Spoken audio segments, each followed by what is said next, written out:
friends, welcome back to the my new video guys and my YouTube channel guys. Today friend we are going to talk about guys Realme phone guys accessibility setting, and today guys I will show you guys how can we on TalkBack in Realme phone and how can we use. Today I will show you in this video guys. So before starting video friends, first of all go and subscribe the channel guys, click the bell icon, like the video. So friends, now let's see guys how can we on TalkBack in Realme phone. So first of all guys, open your phone setting to on TalkBack. After on phone setting guys, scroll it. Once click on guys your system setting guys, tap here, guys click on accessibility setting, and once click on the vision setting, and guys click on talkback. So once you can on your talkback from here, so I will allow here to on talkback. After on guys, how can we use? So guys you can use guys double tap to activate, one tap and double tap to continue guys, one tap and double tap, one tap and double tap. Once you can use your talkback setting with your two finger, one finger guys will not work, two finger guys you can operate your phone.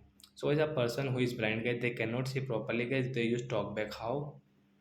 So friends, you can see guys, where they want to on like something, like they want to on phone calls. So when they click on phone and there's some phone and double tap, they use phone. So like that guys, they use talkback setting in Realme phone. So that's it guys, thanks for watching the video. Bye bye friends.